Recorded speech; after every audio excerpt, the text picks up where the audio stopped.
Hey everyone, how's it going? Today I want to show you a knife or some knives, a line of knives that I've been in love with for quite some time. It's the Spyderco Sage line, and there are more Spyderco Sages than this, in case you already know that and you're wondering where they are. I just hate them because I just really didn't like the looks of them aesthetically. I know that they're going to be just as much an awesome, high quality, high value knife like these are, and also offer some of the same nostalgic and historical aspects of the knife industry like these do.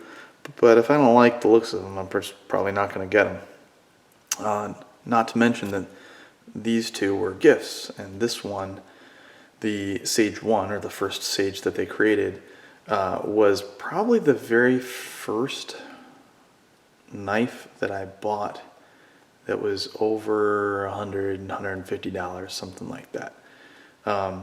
That, and then I think like maybe the one of the Benchmade Griptilians, like the Doug Ritter or something like that.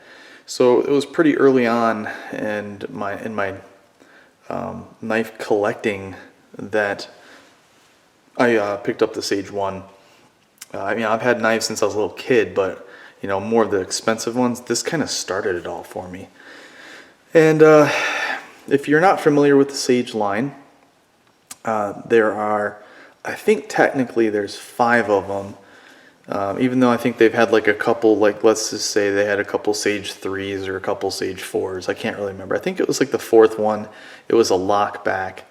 But basically, the idea was that they wanted to give credit to different knife makers who have brought innovation to the knife industry. You know, like the frame lock here.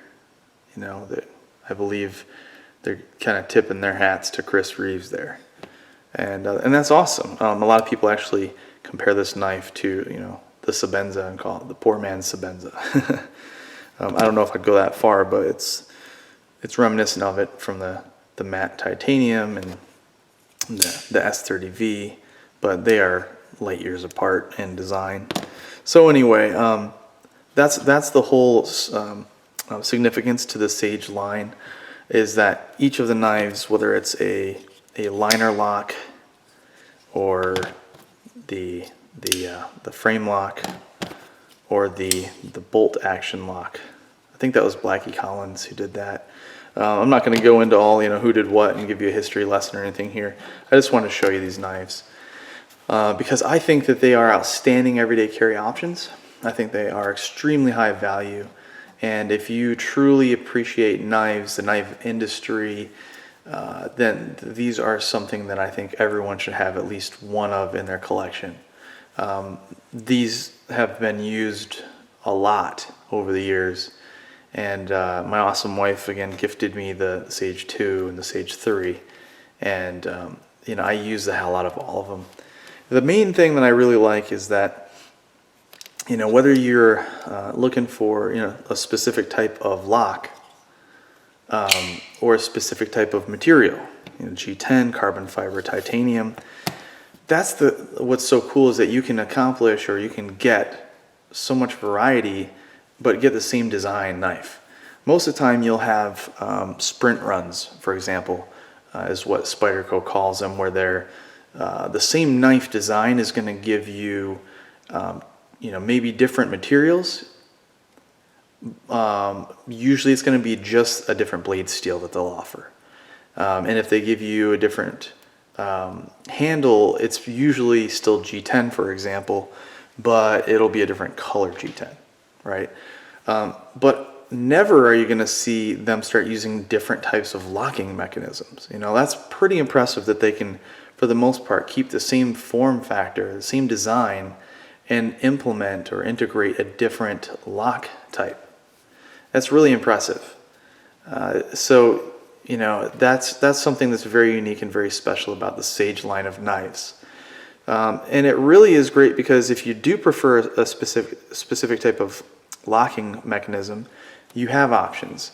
If you want to, you know, mix it up and maybe get something that's a little classier looking, you know, the polished liners and the hardware looks really nice with the carbon fiber. You can, if you're into the titanium, you can get that, you know, and if you like the frame locks, you have that option. And again, their G10 on this is just exceptional. It's a really cool blue, and it's very high traction. I think I got some of my skin on there. So very high traction, very aggressive G10. Let this damn camera focus in. There we go. So very, very nice. And everything, the attention to detail, the fit and finish on all of these knives are spectacular. They're superb. This is all perfectly flush. You cannot feel any change in, you know, layers of material. There's no gaps. There's no nothing. It feels like it's an integral handle. Right? It feels like it's all one piece, but it isn't. It's 3 layers there. So they really know what they're doing. They really pay attention to detail. And, you know, the lockup on all of them are perfect. There's no blade play in any direction. The ergonomics are very good, very, very comfortable. They all offer S30V blade steel, which is a very good blade steel. In my opinion, it is a premium blade steel. I wouldn't put it into the super steel category or anything like that, like M390 or something like that, or 204P. But it's up there. It's very good. Pretty much the same stuff as S35VN. So, more or less. So, yeah, you have options here. The one thing that they maintain is the blade design, which is a full flat grind leaf shape. Not my favorite blade design, but it is very versatile. Like I said, I carry these as an EDC knife frequently, and I am always pleased with how they perform. It's a very utilitarian design. It does work very well for a lot of different tasks. Full flat grind. I think they're 3.5. Nope, 3-inch blade. And one ding, it's just a Spyderco thing. A lot of people like this. I hate it. I love Spyderco, just saying. I hate when you take a 3-inch blade and only give me, let's see, 1 and, if I round up 3/4 of 1, what did I say? It's like 2 and, oh my gosh, I wish I knew how to read a ruler. It's, yeah, 2 3/4, a little less than that, blade length of cutting edge. And I really don't like that. I really don't. And a lot of the reason why that always happens is Spyderco just loves extending their handle up onto the blade.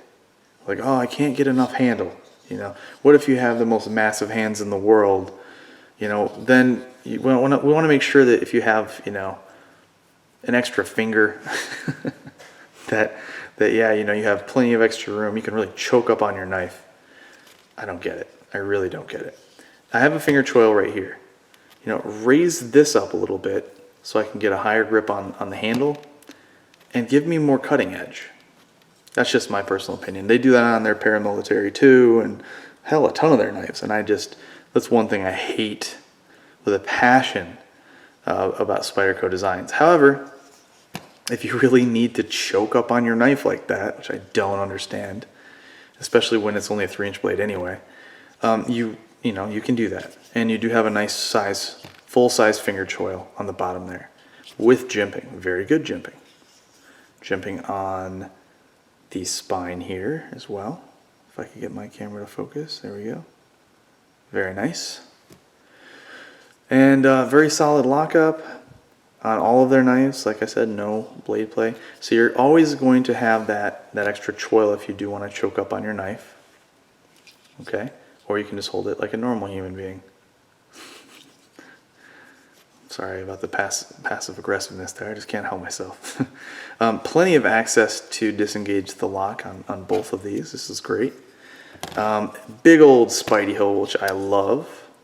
Very, very, very easy to deploy. And these have an exceptionally smooth action for being on washers. Remember that? Remember when they used to make knives on washers? I'm just kidding. It seems like most of the knives these days are on ball bearings or it's not cool, you know. These are just buttery smooth, super, super fast. Super fast. Really, really love the action on these. And they just feel great in the hand. They really do. And they're thin, they're lightweight. They always pay attention to the weight. I love this. I think the Sage 1 is the lightest version. Look at this. Their steel liners are crazy milled out, all skeletonized in there, like all the way up on both sides. Nice. Pillar construction, flow-through design, really nice. What does this thing weigh? What, you don't have the knife weights memorized? No. Not too much of the crap in my head. 3.3, oh, you guys probably would like to see that, wouldn't you? 3.3 ounces, that's pretty sweet. What does the Sage 2 weigh with its titanium? 3.4, wow. And Sage 3, 3.65, all right. So each model seems to get a little bit heavier. But look at that, they're all well under 4 ounces. Which for some people that's a standard. I don't really have any one standard. If it's going to be something that I want to carry on my person all the time and I'm really looking for it to be lightweight, cool, these are a great option. Sometimes you might want something a little bit bigger that's, you know, under 5 ounces but gives you a hell of a lot more knife that can do a hell of a lot more things. It just depends on what you're looking for. These Sage knives are outstanding, I think, for most people. Most people who aren't going to want a knife like I just pulled out there, they don't want something with a 4-inch blade. This is pretty awesome. 3-inch blade, I don't think anybody's going to have trouble carrying that in most places where they live, unless, of course, you know, you can't have a locking knife. But, you know, this is just a great size, great weight. It feels great. It feels good in the pocket. And this is another great thing.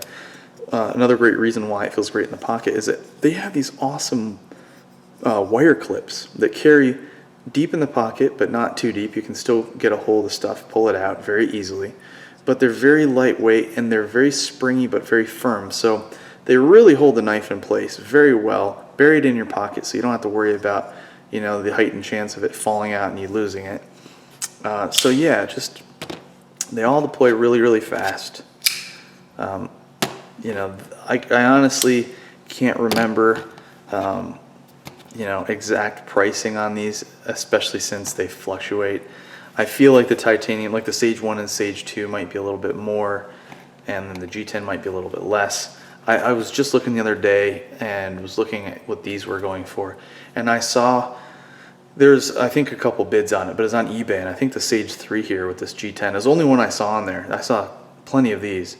So this was going for like $150 or something like that.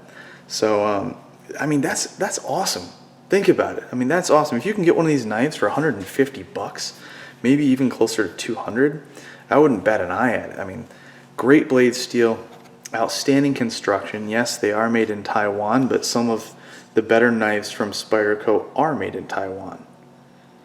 And this is definitely no exception. These are wonderful.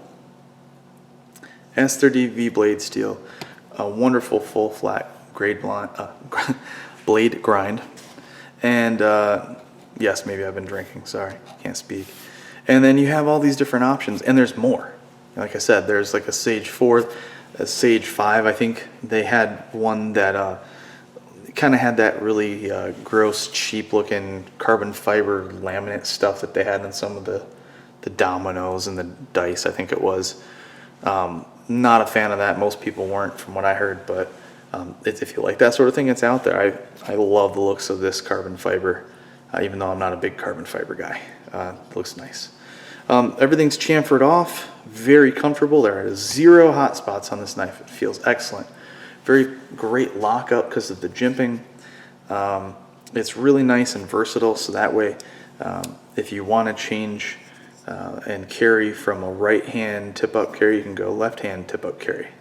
So your lefties, you're in luck, because as you know, these Spidey holes, very conducive to lefties or righties, no problem. And then, you know, if you don't like the liner lock or frame lock and it's, more appealing if you're a lefty, you can go with something like the bolt lock. How awesome is that? That's, again, the great thing about these knives is that they can really appeal to so many different people. And they have a lot to do with some of the evolution of the knife industry and knife designs, a lot of history to them. So pretty significant. If you haven't had a chance, at least pick one up if you can. Pick it up, handle it. If you feel like it, maybe buy one and try it out. I think you'll be very pleased. They're an excellent everyday carry knife. One thing I do want to mention though is these, the Sage 1 and the Sage 2, they're both very smooth actions, all three of them, very solid lockup. But they're very similar. They're actually identical in form when they're closed. This one's a little bit bigger, the Sage 3. It's a little bit wider, as you can see, and there's a little bit of a difference. The blade actually sticks out of the handle a little bit more. You can see it comes up right here. That's because the blade itself is sticking out of the handle, is protruding out when it's closed. And if you look at the Sage 1, Sage 2, any of the other ones, it doesn't have this bump. It doesn't stick out as far. Right, see there's less at the end here on the back of the handle. There's more here. This blade is sunk in further, which I like much more.